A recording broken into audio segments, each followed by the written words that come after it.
बिना संघर्ष जीवन नहीं। यह कहानी एक ऐसे व्यक्ति की है जो अपने जीवन से बहुत परेशान रहता था। उसका मानना था कि पशुओं का जीवन मानव जीवन से बेहतर है, उन्हें किसी प्रकार की कोई चिंता नहीं रहती है। तो आइए जानते हैं फिर महात्मा बुद्ध ने उसकी सोच को कैसे बदला और कैसे यह समझाया कि मनुष्य का जीवन ही सबसे बेहतर है। एक व्यक्ति एक मार्ग में तेजी से आगे बढ़ रहा था। अचानक वह दूसरे व्यक्ति से टकरा गया। इस पर दूसरा व्यक्ति क्रोधित होकर कहता है, अरे जानवर, क्या तुम्हें दिखाई नहीं देता? अंधाधुंध आगे बढ़ते जा रहे हो। इस पर पहला व्यक्ति कहता है, काश आप जो कह रहे हैं वह सत्य होता, लेकिन दुर्भाग्यवश मैं एक मनुष्य हूँ। इस पहले व्यक्ति की इस बात को सुनकर दूसरे व्यक्ति का क्रोध शांत हो गया। वह उस पहले व्यक्ति से कहता है, लगता है तुम बहुत दुखी हो, नहीं तो तुम सौभाग्य की बात को दुर्भाग्य की बात नहीं कहते, क्योंकि एक मनुष्य का जीवन पाना सौभाग्य की बात होती है। मनुष्य का जीवन बड़ी कठिनाइयों से मिलता है और तुम इसे बेकार समझते हो और एक जानवर होना चाहते हो। तब वह पहला व्यक्ति कहता है, क्या आपने कभी एक जानवर को आत्महत्या करते देखा है? क्या आपने किसी जानवर को दूसरे जानवर को धोखा देते देखा है? क्या आपने किसी जानवर को अपने कल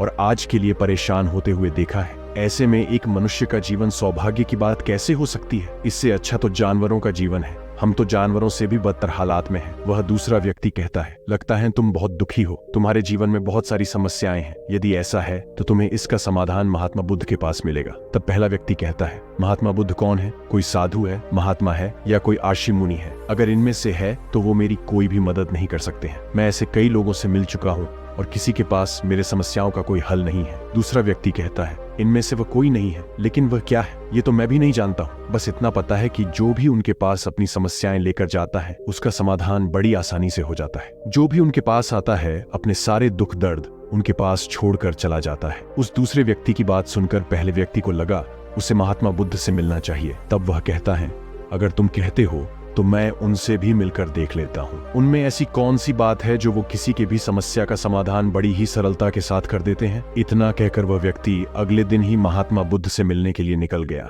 4-5 दिनों की यात्रा करने के बाद वह महात्मा बुद्ध के पास पहुंचे। जब वह उनके पास पहुंचा तो देखा कि वे अपने शिष्यों को उपदेश दे रहे थे। उन्होंने कहा कि इस पृथ्वी पर उपस्थित हर किसी का जीवन बहुत ही अनमोल है, परंतु मनुष्य जीवन सबसे ज्यादा अनमोल है। इसका उपयोग कर मनुष्य जीवन के उच्चतम श्रेणी पर पहुंच सकता है और इसी मनुष्य जीवन के कारण पशुओं से भी निचली स्तर पर आ सकता है। महात्मा बुद्ध का उपदेश समाप्त होते ही वहां पर जो लोग बैठे थे वह चले गए। उसके बाद वह व्यक्ति महात्मा बुद्ध के पास पहुंचा। प्रणाम करके कहता है, हे बुद्ध, आप कहते हैं कि मनुष्य का जीवन अनमोल है। आखिर हम मनुष्य के जीवन में ऐसी क्या बात है? हम मनुष्य के जीवन में कीमती होने जैसी क्या चीज है? हम चिंता करते हैं, परेशान रहते हैं, हम अपने भविष्य के लिए चिंतित रहते हैं। ऐसे ही कई तरह की समस्याओं से घिरे होते हैं। लेकिन आप क्या जाने, आप एक साधु हैं। आपने तो ये सारी चीजें त्याग दी हैं, इसलिए आप यह सभी बातें आसानी से कह सकते हैं। मुझे तो यही लगता है, मनुष्य का जीवन बहुत ही कठिन है, हमें इसे समाप्त कर लेना चाहिए। आपने कभी पशुओं को देखा है ना? वे न तो चिंता करते हैं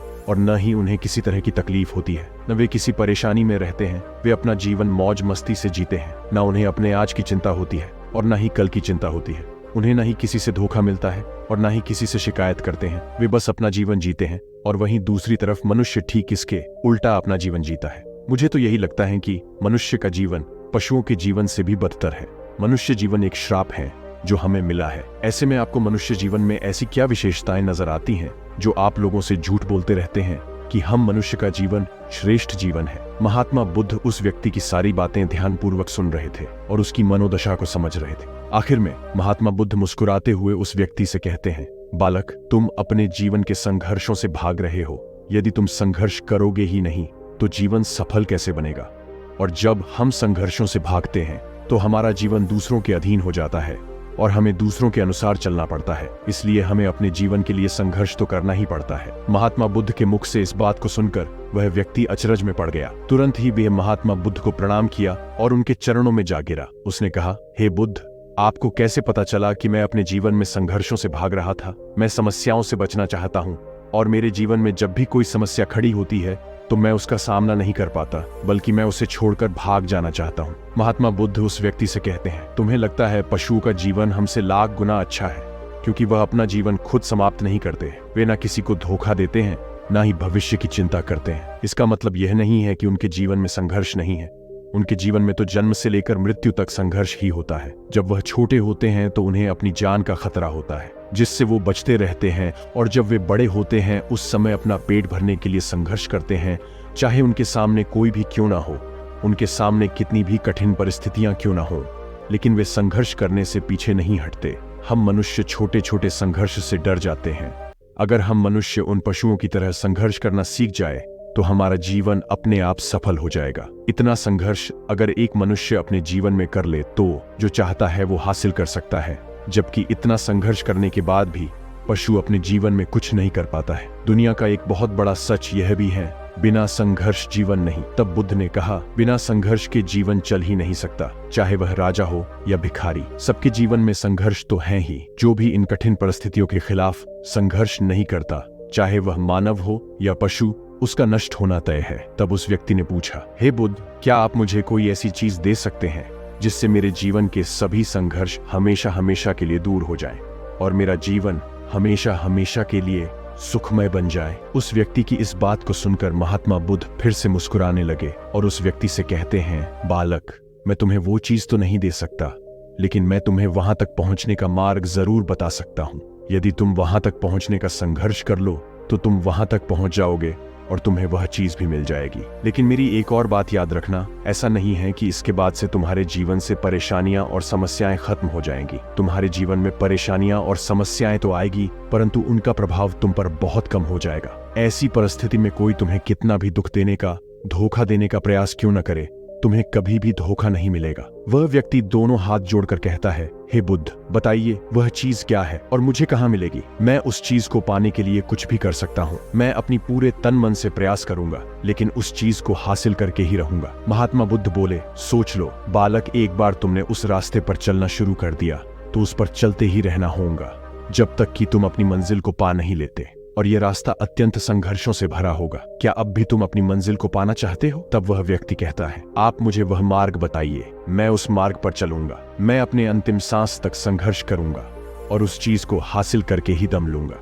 महात्मा बुद्ध ने कहा, वह चीज का नाम है शांति, जो तुम्हारे मन के भीतर गहराइयों में है। हमारे मन की गहराइयों में शांति छिपी हुई है। तुम्हें अपने मन की गहराइयों में उस शांति को खोजना होगा, उस शांति के लिए संघर्ष करना होगा। अगर तुम अपने रास्ते से नहीं भटके तो तुम्हें वो सब मिलेगा जो तुम चाहते हो। महात्मा बुद्ध की बात सुनकर वह व्यक्ति बोलता है, मुझे लगा आप कोई ऐसी वस्तु का नाम बताएंगे जिसे मैं हर हाल में हासिल कर लूंगा और उसके बाद मेरा जीवन सुखमय बन जाएगा। आगे वह व्यक्ति कहता है, इस दुनिया में ऐसी कोई चीज नहीं जिसे खोजा नहीं गया हो और खोजा नहीं जा सकता है, लेकिन मैं अपने मन के भीतर कैसे जा सकता हूँ? वहां जाने का ना ही कोई मार्ग है और ना ही वहां तक कोई सवारी जाती है। फिर कुछ देर सोचने के बाद वह व्यक्ति कहता है, हे बुद्ध, आप मुझे बताइए कैसे मैं उस मार्ग पर चलकर अपने मन की गहराइयों में शांति को ढूंढ सकता हूँ? महात्मा बुद्ध उस व्यक्ति से पूछते हैं, इस दुनिया में सबसे शक्तिशाली क्या है? तब वह व्यक्ति कहता है, सबसे शक्तिशाली धनी व्यक्ति है जिसके पास सब कुछ है और उसे किसी बात की कोई चिंता नहीं है। तब महात्मा बुद्ध उस व्यक्ति से कहते हैं, इस दुनिया में सबसे शक्तिशाली है इच्छा।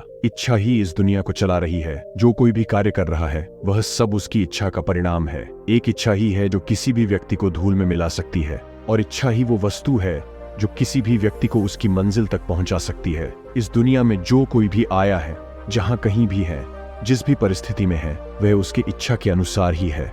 फिर महात्मा बुद्ध कहते हैं, मनुष्य अपनी इच्छाओं के अनुसार अपने जीवन में कुछ भी कर सकता है, लेकिन एक सत्य यह भी है कि मनुष्य अपनी इच्छाओं पर पूरी तरह से नियंत्रण नहीं कर पाता है। इसलिए उसके जीवन में वह सभी घटनाएं घटती रहती हैं जो उसे नहीं चाहिए होता है। मन की बुरी इच्छाएं हमें बुरी चीजों की तरफ खींचती हैं और अच्छी इच्छाएं अच्छी चीजों की तरफ खींचती हैं। हमारे जीवन में हमें क्या चाहिए, ये केवल हम अपनी इच्छा से ही निर्धारित कर सकते हैं। तब वह व्यक्ति कहता है, क्या मैं यह इच्छा करूं कि मुझे मेरे मन के भीतर की शांति मिल जाए, तो क्या वह मुझे मिल जाएगी? बुद्ध बोले, हे बालक, इस दुनिया में सबसे शक्तिशाली चीज इच्छा अवश्य है, परंतु मनुष्य न जाने क्यों अपने जीवन में तरह तरह की इच्छाएं पालता है, लेकिन उसकी सारी इच्छाएं पूर्ण नहीं हो पाती हैं, क्योंकि उस इच्छा को पूरा करने के लिए एक और चीज की जरूरत पड़ती है, और उस एक चीज की कमी मनुष्य के जीवन में हमेशा बनी रहती है। क्या तुम इसके बारे में जानते हो? वह व्यक्ति बोला, नहीं बुद्ध, मैं नहीं जानता। महात्मा बुद्ध कहते हैं, बालक, वो वस्तु संकल्प है, क्योंकि संकल्प के बिना इच्छा व्यर्थ है।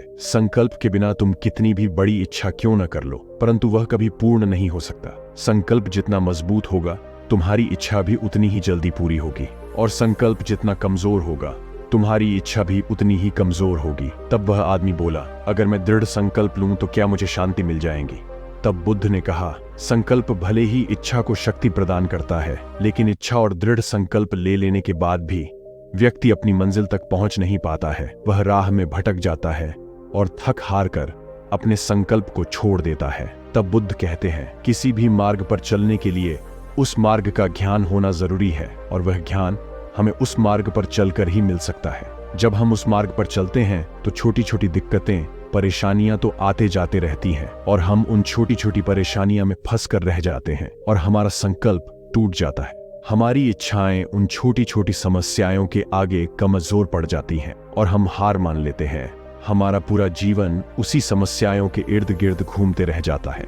इस पर वह व्यक्ति कहता है, मैं आपकी बातों को समझने का कोशिश कर रहा हूँ, लेकिन आपकी बहुत कम बातें मुझे समझ आ रही हैं। तब महात्मा बुद्ध उसे समझाने के लिए कहते हैं, मान लो तुम्हें किसी गांव में जाना है, किसी व्यक्ति से मिलना है, और तुमने ये संकल्प लिया है कि तुम उस व्यक्ति से मिलकर ही रहोगे, परंतु काफी समय ढूंढने के बाद भी ना ही तुम उस गांव को खोज पाए और उस व्यक्ति से मिल पाए, तो ऐसे में तुम क्या करोगे?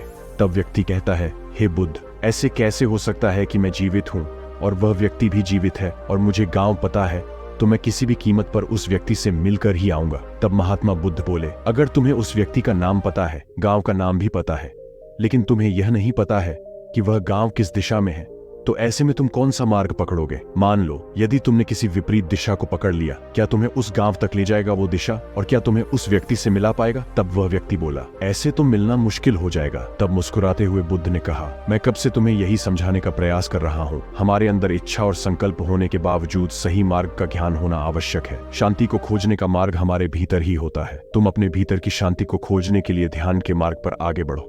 जब तुम इस मार्ग पर आगे बढ़ोगे तो तुम्हें छोटी छोटी दिक्कतों का सामना करना पड़ सकता है, उनसे संघर्ष करना होगा, क्योंकि वह मार्ग तुम्हारे लिए बिल्कुल नया होगा। अगर तुम इन सारी परेशानियों से लड़ते हुए अपने मार्ग पर आगे बढ़ते रहो तो तुम भी अपने मन के अंदर तक पहुंच जाओगे, और वहां पहुंचने के बाद तुम्हें किसी चीज की कोई जरूरत नहीं पड़ेगी, और ना ही तुम्हें कोई धोखा दे पाएगा, और ना ही कोई तुम्हें दुख पहुंचा पाएगा। फिर महात्मा बुद्ध कुछ देर मौन रहने के पश्चात कहते हैं, जब तुम अपने मन की शांति को प्राप्त कर लोगे तो एक पशु तो नहीं रहोगे, परंतु तुम्हें भी आज और कल की चिंता नहीं सताएगी। तुम तो बस अपने शांति में मग्न रहोगे। हमारे आसपास ऐसे बहुत से लोग होते हैं जो कई सारी समस्याओं से जूझते रहते हैं और थक हार कर आत्महत्या करने का प्रयास करते हैं। इस कहानी से हमें यह शिक्षा मिलती है कि मनुष्य का जीवन कितना मूल्यवान होता है, और हमें अपने जीवन की मूल्य को समझना चाहिए। उम्मीद करते हैं आपको हमारी स्टोरी पसंद आई होगी। प्लीज चैनल को सब्सक्राइब जरूर से कर लें। सदा हंसते मुस्कुराते रहिए। इन्हीं शुभकामनाओं के साथ मिलते हैं अगली कहानियों में। धन्यवाद। जय हिंद।